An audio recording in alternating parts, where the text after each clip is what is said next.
Todos tenemos un reto. En un momento dado de la vida, Dios nos ha puesto retos. Pero los retos son a nivel grupo y también a nivel personal. El asunto es cuando Dios reta a toda la iglesia. Hay retos que Dios pone a nivel personales, pero hay retos que los retos a nivel personales son muy sencillos de obtener. Yo, por ejemplo, cuando era yo joven, yo siempre le dije a Dios, yo cuando sea grande, o sea, cuando yo era un adolescente, yo le dije, Señor, yo quiero ser pastor, ¿no? Yo es lo que le pedí, que realmente ni siquiera sabía yo lo que le estaba pidiendo a Dios. De veras, ahora que soy pastor, no me arrepiento. Y cuando le veo su cara, tampoco. Pero una responsabilidad tan grande ser pastor. Y principalmente cuando tú eres un líder al cual Dios te da un reto a nivel congregación. Ahora, ¿por qué un reto personal es tan sencillo de lograr? ¿Y por qué un reto a nivel congregacional es muy difícil de llevar a cabo? Sencillo.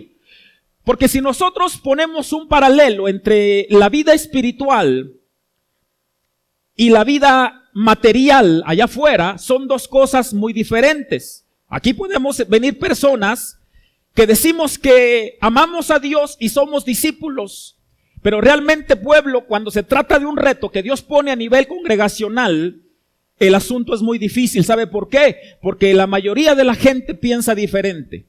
No todos pensamos, qué bueno fuera que todos los que estamos aquí escuchando el mensaje de salvación pensáramos como Dios. Si todos pensáramos como Dios, entonces pensaríamos como piensa el pastor. Pero realmente cuando Dios le da el reto a la iglesia, o al pastor principalmente de lograr un reto, es aquí cuando la iglesia o el grupo familiar muchas veces se estanca. Yo quiero decirle que Dios al pueblo de Israel le dio muchos retos. Durante todo el proceso de esclavitud, desde el momento que Dios selecciona a Abraham, a Isaac y a Jacob, y desde el momento que Dios crea al primer hombre llamado Adán y Eva, Dios les da retos. Pero a mí lo que me impacta mucho es la historia del pueblo de Israel, que Dios le dio muchos retos durante toda su trayectoria, desde que estaban en esclavitud en Egipto, hasta que salen a la libertad gloriosa. Aún en esos momentos tenían retos.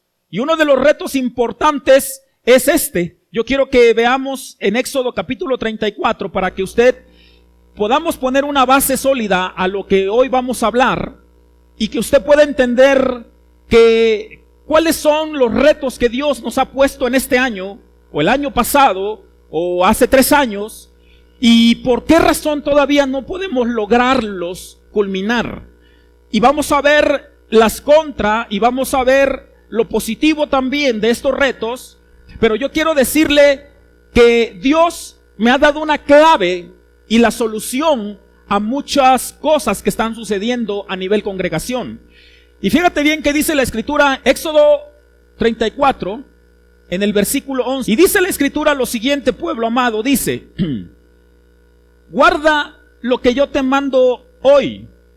He aquí que yo echo de delante de tu presencia al amorreo, al cananeo, al eteo, al fereceo, al heveo y al jebuseo.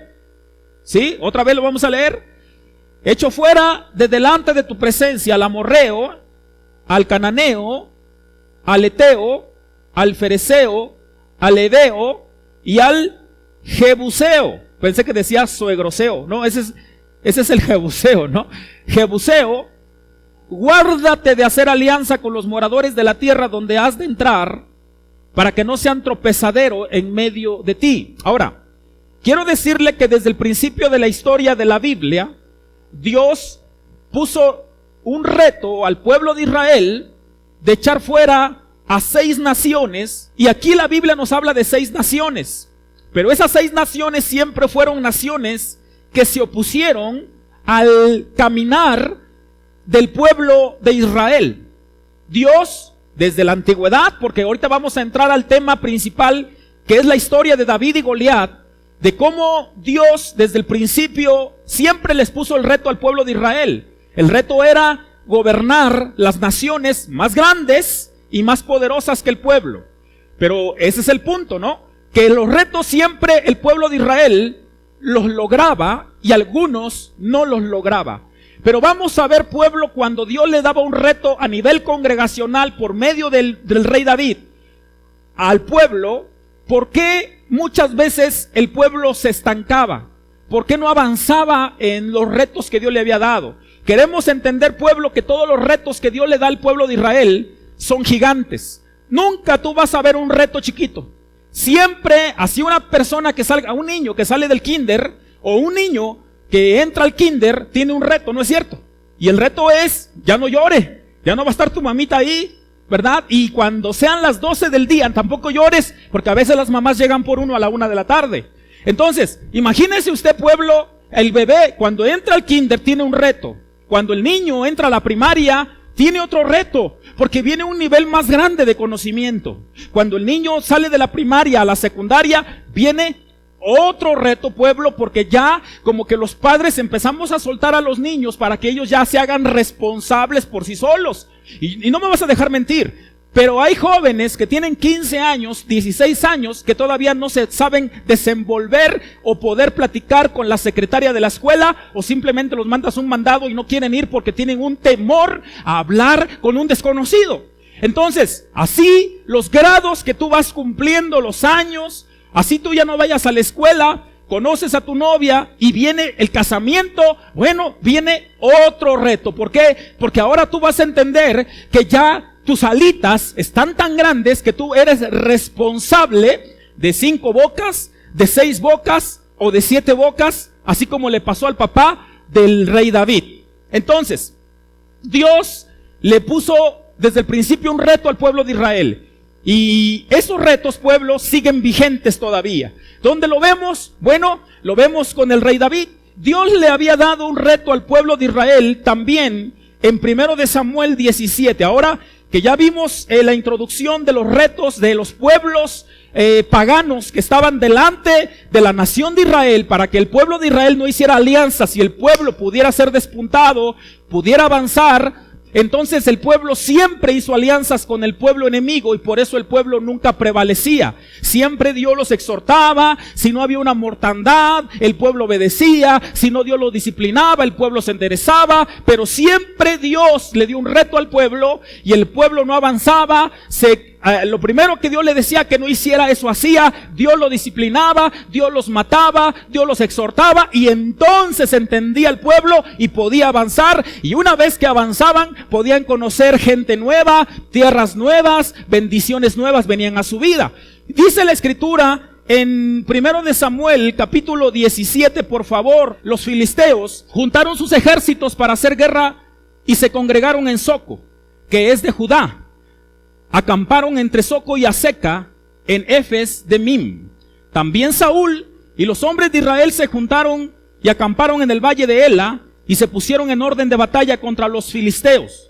Y los filisteos estaban sobre un monte a un lado e Israel estaba sobre otro monte al otro lado, y el valle entre ellos. Salió entonces del campamento de los filisteos un paladín, el cual se llamaba Goliat de Gat, y tenía de altura 6 codos y 1 palmo. Y traía un casco de bronce en su cabeza y llevaba una cota de malla, y era el peso de la cota de 5,000 siclos de bronce. Sobre sus piernas traía grebas de bronce y jabalina de bronce entre sus hombros. El asta de su lanza era como un rodillo de telar y tenía el hierro de su lanza 600 siclos de hierro, e iba su escudero delante de él. Y se paró y dio voces a los escuadrones de Israel diciéndoles: ¿para qué os habéis puesto en orden de batalla? ¿No soy yo el filisteo y vosotros los siervos de Saúl? Escoged entre vosotros un hombre que venga contra mí. Si él pudiere pelear conmigo y me venciere, nosotros seremos vuestros siervos. Y si yo pudiere más que él y lo venciere, vosotros seréis nuestros siervos y nos serviréis. Añadió el filisteo: hoy yo he desafiado al campamento de Israel, denme un hombre tan solo que pelee conmigo. Nada más dice el gigante, el reto que Dios le había puesto. Ahora, entendiendo, pueblo amado, que nada pasa por casualidad. Cuando usted lee el libro de Job, dice la Biblia que Dios le pregunta a Satanás: Satanás, investiga bien el asunto. Satanás te estudia desde que tú naces. Nos vamos hasta el versículo 16. Del 10 nos brincamos hasta el 16. Dice: venía pues aquel filisteo por la mañana y por la tarde, y así lo hizo durante 40 días. Mire, pueblo, el reto que Dios le puso al pueblo de Israel era de 40 días. Pero mire, pueblo, yo le voy a dar algunos puntos del por qué el pueblo estaba como estaba, o por qué pasa lo que pasa cuando tú tienes un reto. Sencillo. Número 1, Dios le había puesto al pueblo de Israel conquistar a un gigante llamado Goliat. Yo no sé en ti cuál es tu gigante. Puede ser tu esposo, puede ser tu esposa, puede ser tu trabajo, puede ser como hijo de Dios. Número 2, ese gigante los amedrentaba durante 40 días, pueblo. 40 largos días. Y en el día 39, cuando el pueblo pensaba que ya no había solución, Dios llamó a una persona para que hiciera la diferencia. 40 días, 40 días, ¿quién? 40 días, ¿quién va a tomar el reto? Todo el tiempo, pueblo, el gigante los amedrenta. 2. Son 3 puntos nada más, 2. Le voy a explicar rápido. Dios buscó entre todas las tribus de Israel. Recuerden ustedes que eran 12. Pero recuerden ustedes que en el tiempo de David estaban divididos 11 tribus por un lado y una tribu por el otro, que era Judá. Israel se contaban las 11. Entonces, pueblo, dice aquí que Dios buscó entre todas las tribus de Israel y no encontró a nadie sino en la tribu de Judá. Ahora, póngame mucha atención. ¿Cuántos hombres valientes había en la nación israelí, incluyendo Judá? Pero estaban divididas, porque es la palabra. Se pelearon, se mordieron, no se hablaban, lo mastico pero no lo trago, y se separaron. Juntos pero no revueltos, adorando al mismo Dios, pero no puedo amarte a ti porque me caes pero de la patada, me caes como patada de mula. Pero amo a Dios. ¿Me explico? Amo a Dios. Soy parte del equipo, pero te odio con odio jarocho. Escuche, mosca. Mire, mosca Matilda llegó, mire. Quiero que vaya rápidamente, sin perder Samuel, por favor, sin perder, póngale un dulce Halls con saliva ahí. Vamos a Primera de Crónicas 21:1, dice: pero Satanás se levantó contra Israel e incitó a David a que hiciese censo de Israel. ¿Ya vio? ¿Ya vio cómo el ambiente espiritual es bien real? O sea, todo lo que tú haces, no lo haces por tu propia cuenta. Todo lo que tú haces, hay un ser bueno o un ser malo que te incita a hacer lo malo o lo bueno. Así de sencillo. Y Goliat no es la excepción. Es un demonio plasmado en vida propia. Él tipifica un cuadro de la gran tribulación. Y dice la escritura en el 2: y dijo David a Joab, su general, y a los príncipes del pueblo: id, haced censo de Israel desde Bérseba hasta Dan, e informadme sobre el número de ellos para que yo lo sepa. Y dijo Joab: añada a Jehová a su pueblo 100 veces más, rey señor mío, ¿no son todos estos siervos de mi señor? ¿Para qué procura mi señor esto que será para pecado a Israel? ¿Por qué era un pecado? Porque David, como tenía un reto, fíjate, si David ya como joven había logrado el reto de vencer al gigante, se le viene otro reto enfrente de millones de ejércitos, y él quiere saber cuántos hombres tiene para ver si podía hacer la guerra. Y por eso Dios se enoja. O sea, que estás confiando en los hombres y no en mí. Por eso Dios se enoja. Y dice el 4: mas la orden del rey pudo más que Joab. Salió por tanto Joab y recorrió todo Israel, y volvió a Jerusalén, y dio la cuenta del número del pueblo a David, y había en todo Israel 1,100,000 que sacaban espada, y de Judá 470,000 hombres que sacaban espada. En otras palabras, eran 1,570,000 hombres de guerra. ¿Estamos de acuerdo? Ponga atención, 1,570,000 hombres en los tiempos de David. Y luego dice la escritura, fíjate bien, entre estos no fueron contados los levitas, o sea, una tribu, ni los hijos de Benjamín, porque la orden del rey era abominable a Joab. Asimismo, eso desagradó a Dios e hirió a Israel. Entonces, bueno, no contaron a 2 tribus. Pon atención. Nada más la tribu de Judá, por ser una, tenía 470,000 hombres. Imagínense la tribu de Benjamín, otros 300,000. Y los levitas, que eran los sacerdotes, otros 700,000. Porque para ser un sacerdote tienen que ser los números perfectos. Entonces 700,000, más adelante voy a ver los números para que vea usted en qué número se encuentra. Y 700,000, entonces súmele usted 1,570,000 más 300 de Benjamín, más 700,000 levitas, 2.5 millones de judíos, los mismos que salieron aproximadamente de Israel en el tiempo del Éxodo. 2.5 millones de judíos, entre ellos extranjeros, salieron esclavos de Israel para peregrinar 40 años en el desierto. O sea, que la cifra no se paró ahí, simplemente aquí no estamos contando mujeres ni niños.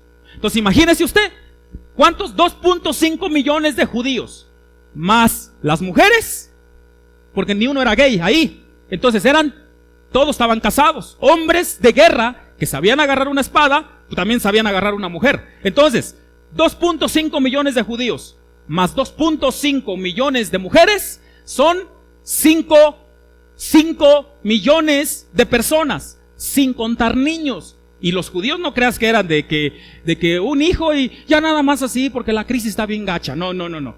Era de 8, eran de 5, eran de 6 hijos, la mayoría. Nada más, la mamá de Jesús, María, tuvo 7 hijos y con Jesús 8.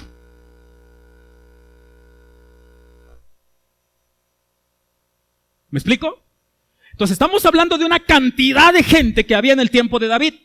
A diferencia de hombres y mujeres y extranjeros que salieron de Egipto, eran 2.5 millones de judíos con extranjeros. Entonces se multiplicó. Imagínate, hace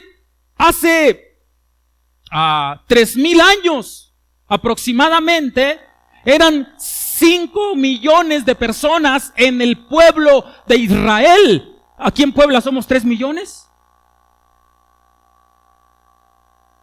¿Me explico? Todavía me falta. ¿Me explico? Qué impresionante, ¿verdad? O sea, usted no ve a un pueblo así como Israel. Sí, la pulga de la pulga. No. Es un pueblo relevante. Es un pueblo poderoso. Entonces, pueblo, estamos hablando de ¿cuántos? 2.5 millones de personas. Ahora, no contemos Benjamín ni nada. Eran 1.670.000 hombres para la guerra. De esos, ni uno eran para la guerra. ¿Para qué? Dígalo fuerte, ¿para qué? Pero ni un cobarde se atrevió a pelear con Goliat. Qué impresionante. Hasta que Dios canaliza todo, y se va a la tribu de Judá, y de la tribu de Judá toma a la familia de Isaí. Ahí había un niño que no le sacaba palos al tercio. Pon atención. Quiero que vaya rápido a 1 de Samuel 16. Dijo Jehová a Samuel: ¿hasta cuándo llorarás a Saúl, habiéndolo yo desechado, para que no reine sobre Israel? Llena tu cuerno de aceite. Repite, cuerno. Dígalo fuerte, cuerno. Mira, Samuel fue ungido con un cuerno, el cuerno bíblico. Y Saúl fue ungido con una redoma, con una botella. Dice el 2: y dijo Samuel: ¿cómo iré? Si Saúl lo supiera, me mataría. Jehová respondió: toma contigo una becerra de la vacada, y di a ofrecer sacrificios a Jehová he venido.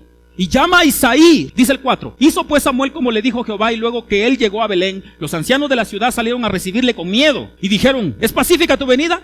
Él respondió: sí, vengo a ofrecer sacrificios a Jehová. Santificaos y venid conmigo al sacrificio. Y santificó él a Isaí y a sus hijos, y los llamó al sacrificio. 6. Aconteció que cuando ellos vinieron, él vio a Eliab y dijo: de cierto delante de Jehová estás ungido. Y Jehová respondió a Samuel: no mires a su parecer ni a lo grande de su estatura, porque yo lo desecho, porque Jehová no mira lo que mira el hombre, pues el hombre mira lo que está delante de sus ojos, pero Jehová mira el corazón.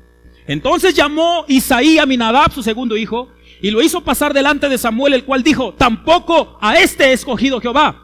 Hizo luego pasar Isaí a Sama, su tercer hijo, y él dijo: tampoco a este ha elegido Jehová. E hizo pasar Isaí a 7 hijos suyos delante de Samuel, pero Samuel dijo a Isaí: Jehová no ha elegido a estos. ¿Cuántos eran? 7. Dice: no los ha elegido a estos. Dice el 11: entonces dijo Samuel a Isaí: ¿son estos todos tus hijos? Y él respondió: queda aún el menor, que apacienta las ovejas. ¿Cuántos hijos tenía Isaí? Y uno era. ¿Y a cuál eligió Dios? Espéreme tantito, pero dígalo con fuerza y con fe, pero saliendo el payaso y soltando la carcajada. Mire, 7 hijos empresarios. Y sabe, Dios dijo: los 7 empresarios no los quiero, quiero a los convertidos a mí. Escoge al pastor para tomar un reto de destruir a un gigante. ¿A quién escogió Dios? Dice, ¿qué dice Samuel? Pasó su uncionómetro. Su uncionómetro. Eliab, el más grande.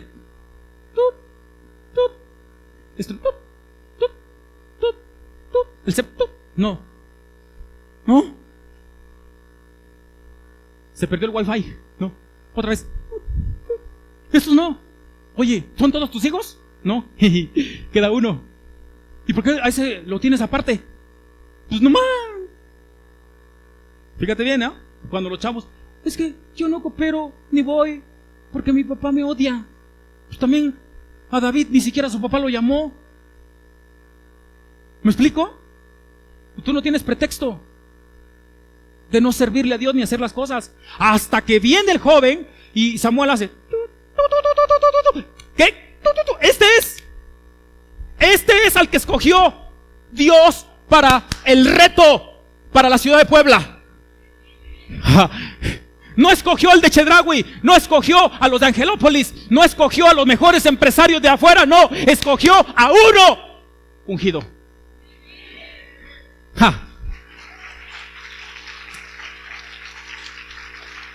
Escuchen, cristianos, porque quienes vamos a tomar el reto no es la gente de fuera, no son los empresarios grandes. Los que vamos a tomar el reto, los que vamos a pagar el terreno, los que vamos a construir el terreno y los que vamos a hacer un cambio en la ciudad, somos nosotros, los menores, los que hemos sido llamados, ungidos a esta ciudad.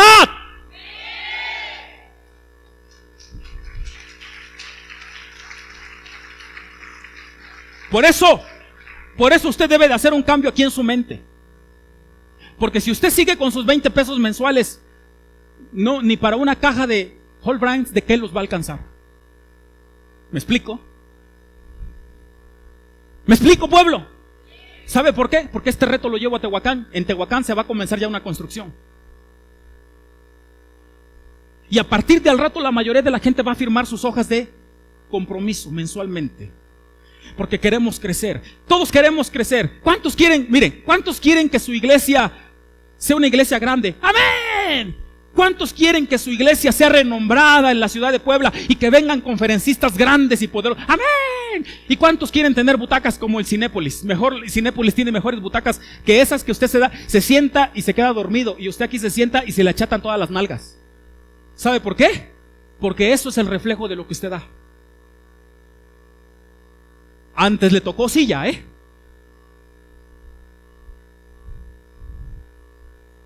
¿Me explico?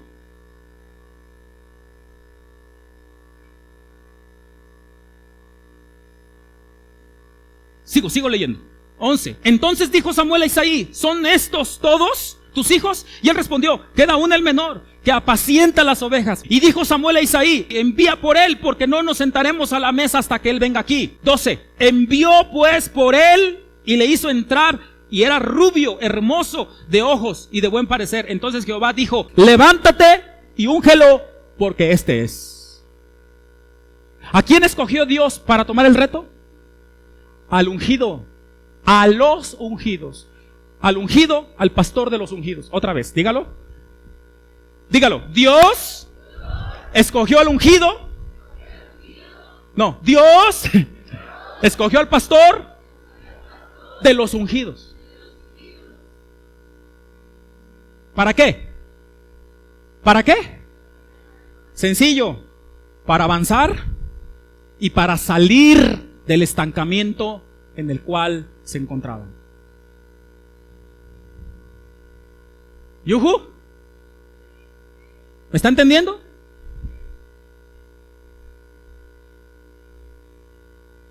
Y le voy a dar el final. Primera de Samuel 17, 12 al 15. Y David era hijo de aquel hombre efrateo de Belén de Judá, cuyo nombre era Isaí, el cual tenía 8 hijos. Y en el tiempo de Saúl, este hombre era viejo y de gran edad entre los hombres. Dice el 13. Y los 3 hijos mayores de Isaí habían ido para seguir a Saúl a la guerra. Y los nombres de sus 3 hijos que habían ido a la guerra eran Eliab, el primogénito, el segundo Aminadab y el tercero Sama. Y David era el menor. Siguieron pues los 3 mayores a Saúl. Dice el 15.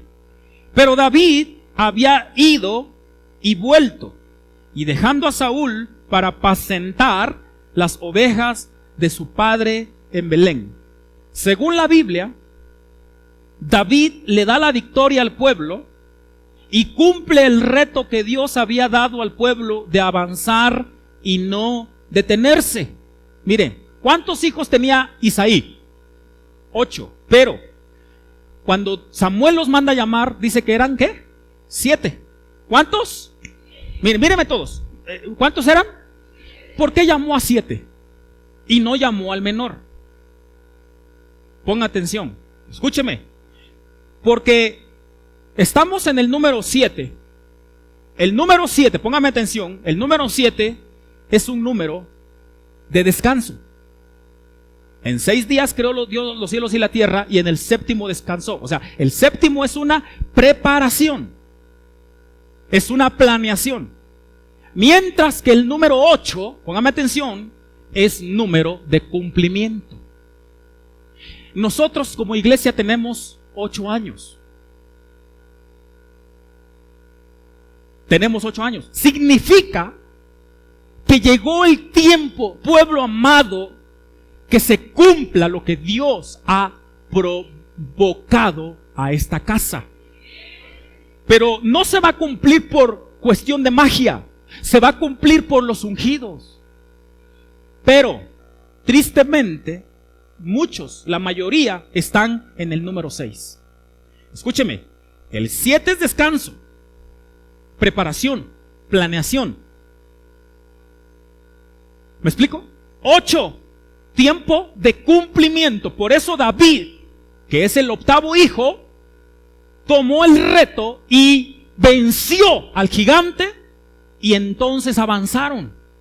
Tiempo de cambio, tiempo de retos, Pedro. El 7 es descanso, pero el 6 es número de hombre. Y cuando nosotros vivimos en el número de hombre, por eso no se toman retos, porque hay estancamiento. Entonces su vida, todo girará a un número pobre. Le voy a explicar rápidamente Marcos 6:30, el número 6. Dice: entonces los apóstoles se juntaron con Jesús y le contaron todo lo que había hecho y lo que habían enseñado. Él les dijo: venid vosotros aparte a un lugar desierto y descansad un poco, porque eran muchos los que iban y venían, de manera que ni aún tenían tiempo para comer. Y se fueron solos en una barca a un lugar desierto. Pero muchos los vieron ir, y muchos fueron allá a pie desde las ciudades y llegaron antes que ellos y se juntaron a él. Y salió Jesús y vio una gran y tuvo compasión de ellos, porque eran como ovejas que no tenían pastor, y comenzó a enseñarles muchas cosas. Cuando ya era muy avanzada la hora, sus discípulos se empezaron a preocupar y se acercaron a él diciendo: el lugar es desierto y la hora ya muy avanzada. Despídelos para que vayan a los campos y aldeas de alrededor y compren pan, pues no tienen que comer. Los discípulos estaban esperando que Jesús hiciera algo por la multitud. ¿Y qué creen? Que Jesús le voltea la tortilla y Jesús estaba esperando que los discípulos hicieran algo por la multitud. ¿Qué necesitaba la multitud? Comer. Y Jesús estaba esperando que los discípulos se les prendiera el foco y pasaran del nivel 6 al nivel 7.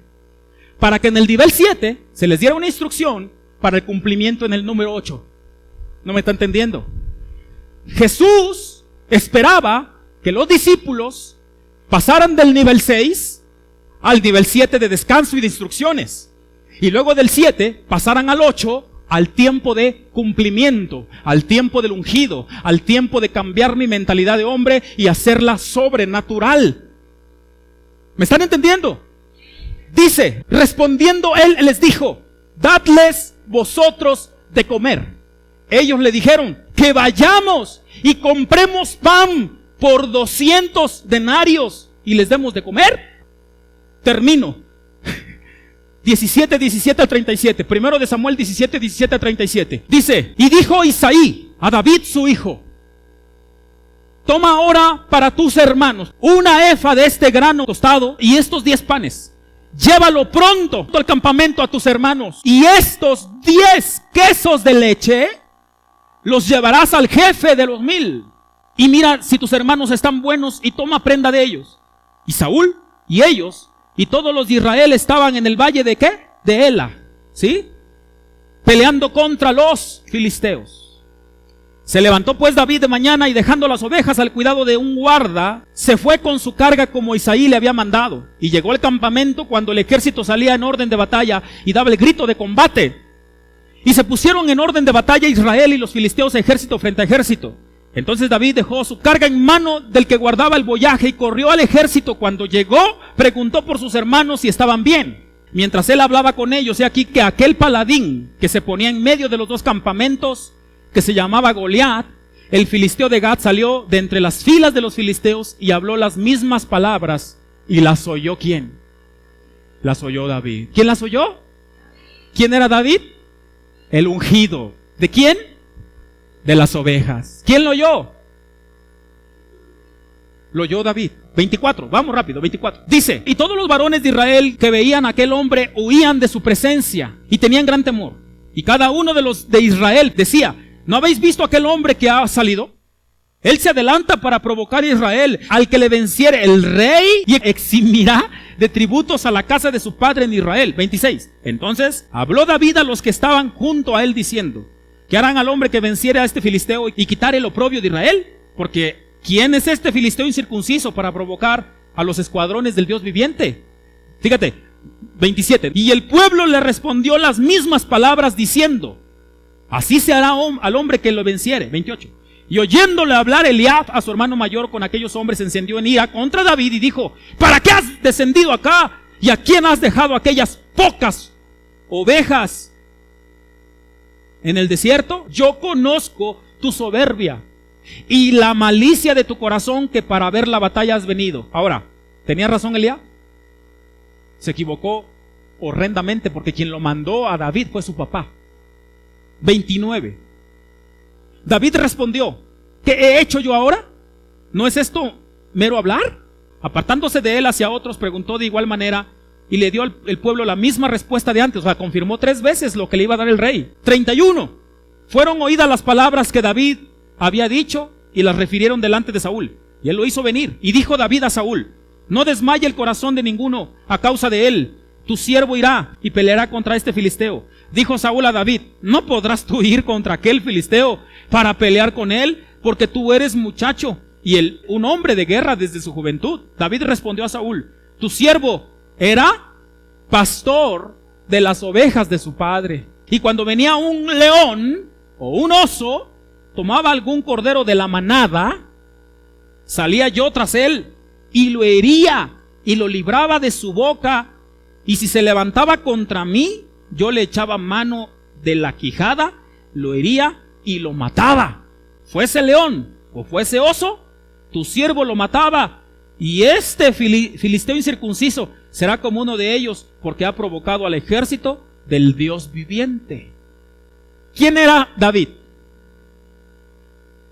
Pastor. ¿Y cuántos hermanos tenía? ¿A quién escogió Dios? ¿A los 7 empresarios o al pastor? ¿Al ungido de las o a las ovejas ungidas? Ahí te va. Cuando David, aquí encontramos el vivo ejemplo de un hombre que aprovecha bien el tiempo, porque los días son malos. Aunque era pastor, él llegaba al monte. Y sabes tú que los hermanos de David eran diestros en muchas cosas. La mayoría de sus hermanos era diestro en manejar la espada.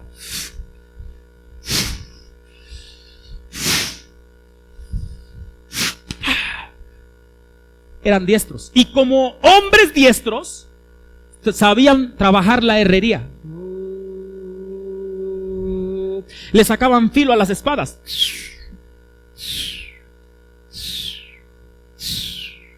Eran empresarios,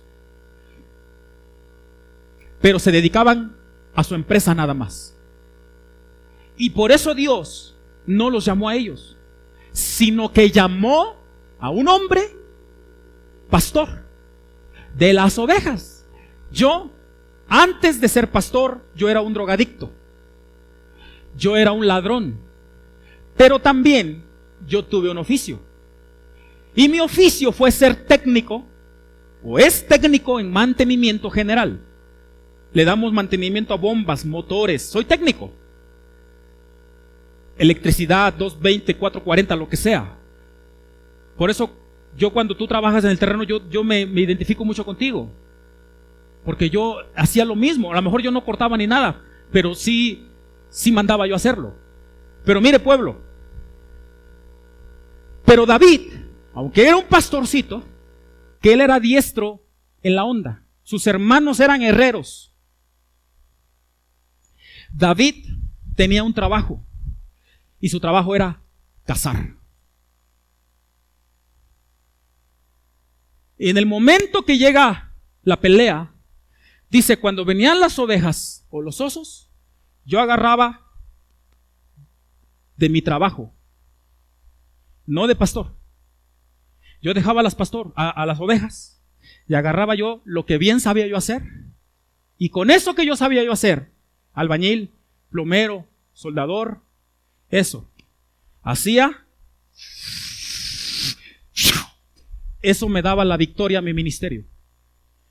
Yo le he dicho a muchos líderes, tu profesión y tu trabajo no es una profesión para que tú digas, ay, soy abogado, soy doctor y a ver, míreme, a ver, perros. No. El trabajo que Dios te ha dado es un trampolín para apoyar tu ministerio. Y sabe, pueblo, que cuando llega el día de la hora, ¿sabes qué usó David para destruir al gigante? Utilizó su trabajo. No me está entendiendo. Utilizó su dinero, utilizó la onda, el trabajo, la profesión. Con eso y 5 piedritas, dice la Biblia, que agarró la onda.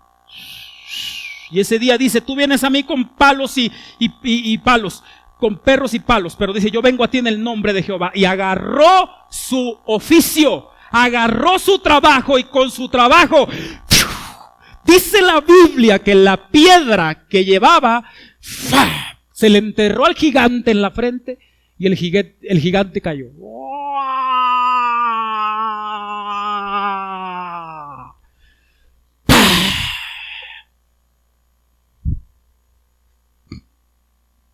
Dice que David, inspirado por el Espíritu Santo, corre,